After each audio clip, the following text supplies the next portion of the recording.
राज्याचे जलसंपदा मंत्री आणि जिल्ह्याचे पालकमंत्री असलेले नामदार राधाकृष्ण विखे पाटील यांच्या मतदारसंघात दोन निवडणुका मोठ्या चुरशीच्या होत आहेत. राहाता आणि शिर्डी या दोन नगरपंचायत नगर परिषदांची निवडणूक कारुणारूंनी इतक्या विखारी पद्धतीने का लढली, इतक्या संतापाने का लढली, इतक्या चिडलेल्या पेटलेल्या आक्रोशजनक परिस्थितीमध्ये राहाता नगर परिषदेची निवडणूक का झाली, या सगळ्याच गोष्टींचा आपल्याला आज आढावा घ्यायचा आहे. तत्पूर्वी गॉडफादर न्यूज हे चॅनल तुम्ही सबस्क्राईब केलं नसेल तर ते सबस्क्राईब करायला विसरू नका. 1991 साली राहाता पिंपळस नगरपालिकेची पहिली निवडणूक झाली. त्या निवडणुकीमध्ये 1991 ते 1996 या कालावधीमध्ये राहाता शहराला 3 नगराध्यक्ष मिळाले. आबा सदाफळ हे राहात्याचे पहिले नगराध्यक्ष ठरले. त्यानंतर बोठे आणि गाडेकर यांचा क्रमांक लागला. 3 नगराध्यक्ष मिळण्याचं कारण होतं अविश्वास ठराव. त्या काळामध्ये 3 शिवसेनेचे नगरसेवक तर 2 भाजपचे. अशा पद्धतीने त्यावेळी सत्ता ही तिचा जो तराजू आहे तो नेहमी खालीवर झालेला आपल्याला पाहायला मिळाला. मित्रांनो, यंदाची निवडणूक ही अपक्ष आणि इतर पक्ष यांच्यामुळं राहाता नगर परिषद ही चर्चेत राहिली. निदान सोशल मीडियातून या निवडणुकीला प्रचंड प्रसिद्धी मिळाली. लोकांनी काही मुद्दे उचलून धरले. मेनस्ट्रीम मीडियातील रिजनल मीडिया असेल, नॅशनल मीडिया असेल किंवा डेली न्यूजपेपर्स असतील, या न्यूजपेपर्सला तशी ठळक प्रसिद्धी या निवडणुकीत मिळाली नाही. कारण आम्हाला माहीत नाही, परंतु या निवडणुकीमध्ये चिडलेला, संतापलेला, आक्रोशाने पेटलेला राहतेकर आपल्याला पाहायला मिळाला. त्याची कारणं नेमकी काय होती ही आपल्याला सविस्तर जाणूनच घ्यायची आहे.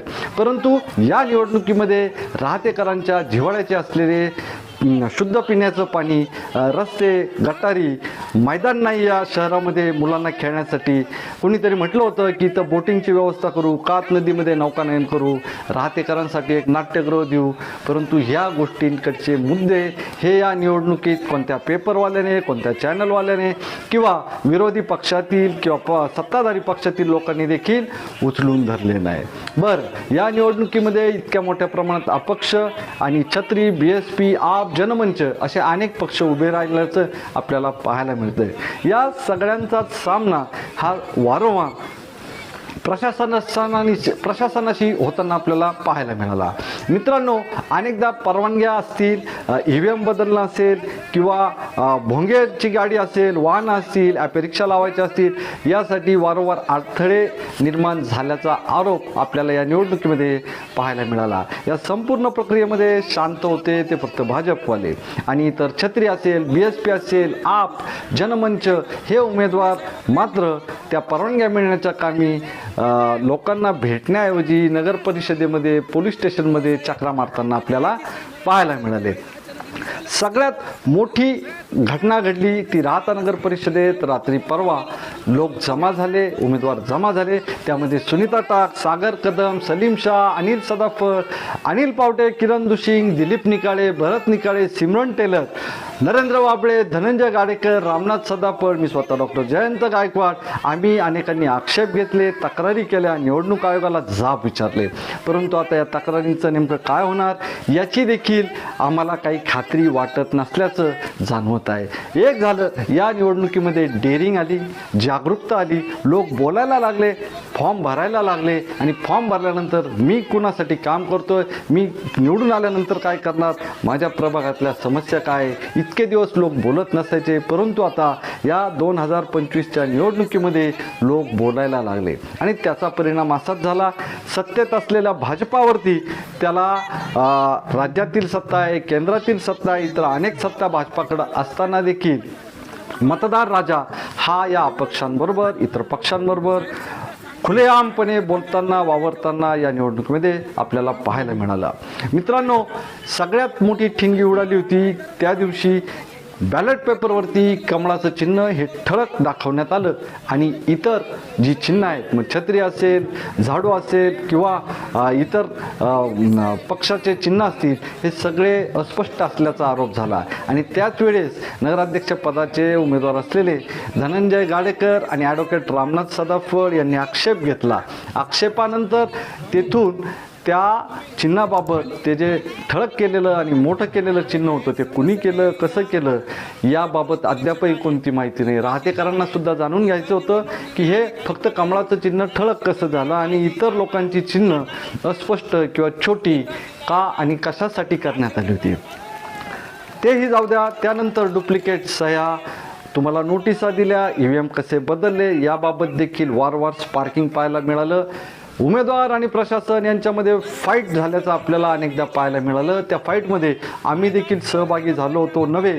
त्या फाईटमध्ये भांडत असताना, बोलत असताना आम्ही देखील आम आदमी पार्टीच्या वतीनं तक्रारी या केलेल्या आहेत. नुसतं बोलण्यापेक्षा लेखी स्वरूपातील तक्रारी ईमेलला मोठ्या प्रमाणावरती महत्त्व असतं. मित्रांनो, नागपूर खंडपीठानं सांगितलं की या सगळ्या निवडणुकांचा निकाल हा 21 तारखेला द्या. आता 2 डिसेंबरला संपलेल्या निवडणुकांचा निकाल दुसऱ्याच दिवशी मिळणार होता, मतमोजणी होणार होती, परंतु ती रखडली गेली आणि त्यामुळं राहत्यातच नव्हे तर संपूर्ण जिल्ह्यात जिथे जिथे निवडणुका झाल्या तिथे तिथे लोकांमध्ये, उमेदवारांमध्ये शंकांची पाल मला चुकचुकायला लागली. अरे निकालाचं काय होतंय, पेट्या बदलल्या जातील का, EVM हॅक केले जातील का, अशा देखील शंका मोठ्या प्रमाणात नागरिकांमध्ये, जनतेमध्ये चर्चेला येत आहेत. मित्रांनो, या निवडणुकीचे निकाल काही लागोत, परंतु या सगळ्या झालेल्या तक्रारींमुळं निवडून आलेला नगराध्यक्ष जर पसंतीचा नसेल, आवडीचा नसेल किंवा चुकीचा असेल तर मात्र ही निवडणूक यंदाची कोर्टात जाणार म्हणजे जाणार. कारण त्याबद्दल अनेक उमेदवारांनी आक्षेप नोंदवलेले आहेत. याच निवडणुकीमध्ये काहींनी सांगितलं की राज्यात आणि केंद्रात आमची सत्ता आहे, हे अपक्ष, छत्रीवाले, हे BSP, हे आपवाले, हे जनमंचवाले हे लोक निवडून आले तर विकास कामं कशी करणार, हा प्रश्न काहींना पडला होता. त्याचा देखील मोठ्या प्रमाणात प्रचार करण्यात आला. काहींनी तर असं सांगितलं की अरे हे कारुणारू आहेत आणि या निवडणुकीचा निकाल 21 विरुद्ध 0 अशा पद्धतीने करू. हरकत नाही, आम्हाला ट्रोल करा. आमच्या बोलण्यावरती किंवा राहतेकरांच्या प्रश्नावरती आम्ही भूमिका मांडत असताना काहींना राग येत असेल, पण ते निश्चितच ट्रोलर असतील की ज्यांना लोकशाही आणि संविधानाची चाड नाही, हे लोक बोलतच राहणार. कदाचित हे लोक पेड आर्मीचे लोक असू शकतात, परंतु आम्ही मांडलेला प्रत्येक मुद्दा हा तुम्ही सत्याची पट्टी फुटपट्टी लावून तुम्ही चेक करा. मित्रांनो, या निवडणुकीमध्ये निवडणूक आयोगाच्या भूमिकेवरती अनेकदा प्रश्नचिन्ह उपस्थित झाले. डुप्लिकेट सह्यांपासनं रात्री जो गोंधळ उडाला तिथं त्या ठिकाणी अनेक अपक्ष आणि इतर पक्षाचे उमेदवार मोठ्या संख्येने रात्री नगरपरिषद कार्यालयात हजर झाले. सगळ्यांनी पोटतिडकीने भूमिका मांडली. यामध्ये सुनीता टाक असतील, सागर कदम, सलीम शाह, अनिल सदाफळ, अनिल पावटे, किरण दुशिंग, दिलीप निकाळे, भरत निकाळे, सिमरन टेलर, नरेंद्र वाबळे, धनंजय गाडेकर, ॲडव्होकेट रामनाथ सदाफळ आणि आम्ही सगळ्यांनीच पुढाकार घेऊन त्यांना प्रश्न विचारले. आणि तुम्ही केलेलं हे कृत्य थोडंफार चुकीचं वाटतंय, थोडंफार नव्हे मोठ्या प्रमाणात. यावरती प्रशासनानं गॉडफादर मीडियाला सांगितलं की जर तुम्हाला आत्ता शंका वाटत असेल तर सकाळी EVM उघडल्यानंतर तिथं देखील तुम्ही आक्षेप नोंदवू शकता. मॉक पोलमध्ये जे पाहायला मिळेल त्यामध्ये तुम्हाला मतदान ते EVM बदलण्याचा, मागणी करण्याचा अधिकार आहे. मित्रांनो, पैशांचं वाटप देखील या निवडणुकीमध्ये झाल्याचं आपल्याला पाहायला मिळतं, परंतु यावरती कोणी बोलणार नाही. आम्ही देखील याबद्दल एक व्हिडिओ जारी केला होता. त्या व्हिडिओमध्ये आम्ही सांगितलं की लोकशाहीची विक्री काही लोक, काही नागरिक करू शकतात, सर्वच राहतेकर तसे नाही आहेत आणि नसणारे आहेत. काहींना या राहता गावाचा विकास पाहायचा आहे, स्वच्छ पिण्याचं पाणी, रस्ते, नाली गटारी, त्यांना नौकानयन पाहायचं आहे, त्यांना नाट्यगृह पाहिजे. या सगळ्या गोष्टी होत असताना नामदार राधाकृष्ण विखे पाटील आणि माजी खासदार असलेले डॉक्टर सुजयदादा विखे पाटील की ज्यांना मानणारा हा बहुतेक वर्ग आहे, येथील जनता आहे. विखे परिवारानं या निवडणुकीमध्ये भूमिका घेतली की भाजपच्या 21 उमेदवारांचा प्रचार करू, परंतु सामान्य राहतेकर हा प्रश्न विचारत होता की विखे पाटलांचे आम्ही नाही आहोत का, आम्ही या मतदारसंघामध्ये राहतो, साहेबांनी का त्या 21 लोकांचाच प्रचार करावा. या निवडणुका या सामान्य कार्यकर्त्यांच्या आहेत. या निवडणुकांमध्ये येऊ द्या ना, कारुणारू कुणीही निवडून येऊ द्यात. जागा फक्त 21 आणि संख्या, इच्छुकांची संख्या ही प्रचंड होती. परंतु हे लोक विकास करू शकत नाही. अहो, विरोधी पक्षामध्ये देखील अनेक लोकांकडे व्हिजन असतं, ज्ञान असतं. या निवडणुकीत उच्च शिक्षित उमेदवार होते. मी स्वतः PhD डॉक्टरेट केलेला पत्रकार या निवडणुकीत उतरलो होतो.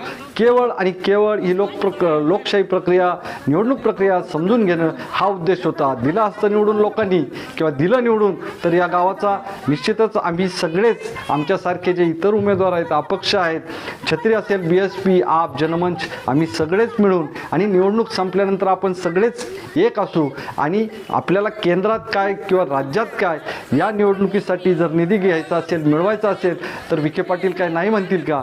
परंतु विखे पाटलांनी देखील या निवडणुकीमध्ये, बाबांनो तुम्ही सगळे माझेच आहात, तुमच्यापैकी कुणीही निवडून आलं तर मी त्या सगळ्यांची कामं करीन. ज्या उमेदवाराकडं, ज्या नगरसेवकाकडं, ज्या नगराध्यक्षाकडं चांगलं व्हिजन असेल, ज्याच्याकडं राहत्याच्या विकासाचं काही धोरण असेल, ब्लूप्रिंट असेल, अशा लोकांना त्यांनी बरोबर घेऊन या निवडणुकीत धीर द्यायला हवा होता. नव्हे त्यांनी 21 लोकांचा प्रचार करण्यापेक्षा कदाचित मी मांडलेली भूमिका ही तुम्हाला देखील कदाचित आवडू शकते.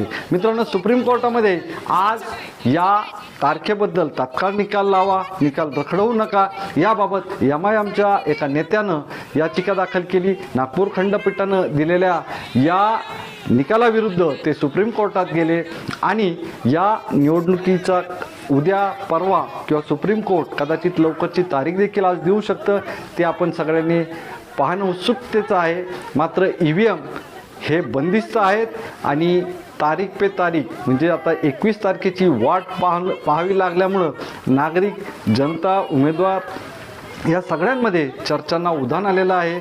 याच्यात काही गफलत होईल का, आमचं मतदानाचं काही होतं आहे का, याकडं राहतेकर वेगळ्याच आशेच्या नजरेने बघत आहे. मित्रांनो, या व्हिडिओबद्दल नेमकं तुम्हाला काय वाटतं?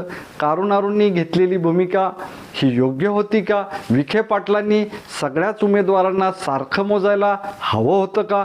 या निवडणुकीत झालेल्या तक्रारी, आक्षेप, निवडणूक आयोगाबद्दलच्या लोकांच्या गंभीर तक्रारी, यावर पुढे काय होईल? या सगळ्या प्रश्नांबद्दल तुम्हाला काय वाटतं ते अवश्य कमेंट बॉक्समध्ये लिहायला विसरू नका. धन्यवाद.